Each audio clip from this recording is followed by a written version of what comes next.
The court would find the defendant guilty of a single count of involuntary manslaughter, felony of the first degree. The verdict is guilty in the case of one of the teenagers charged in the death of a woman at Hocking Hills State Park. Jaden Churchheus changed his plea in court today and now awaits his sentence.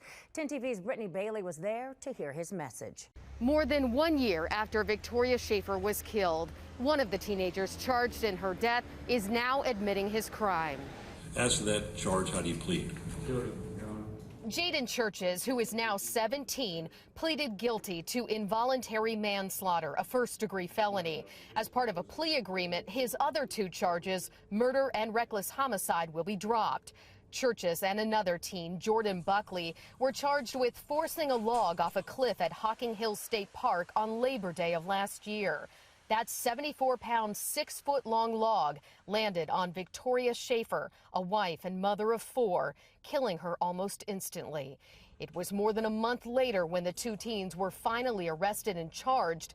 Now, more than a year after the crime, comes the first guilty plea. The court also heard an apology from the defendant for the first time. That day at Old Man's Cave, I never would have imagined that my actions would result in this. I have thought about the fact that I caused someone's death every day since it happened, and I will carry that with me for the rest of my life. I appreciate the kindness of Ms. Schaefer's family, the Attorney General's office, and the prosecutor's office in giving me a second chance. I realize that nothing I say can bring Ms. Schaefer back, but I am truly sorry. The recommended sentence in this case is between 3 and 4.5 years, but the case is now being moved back to juvenile court for that official sentencing. Meanwhile, the other defendant, Jordan Buckley, is set for a similar change of plea hearing next Friday. Reporting in Hocking County, Brittany Bailey, 10 TV News. Thank you, Brittany.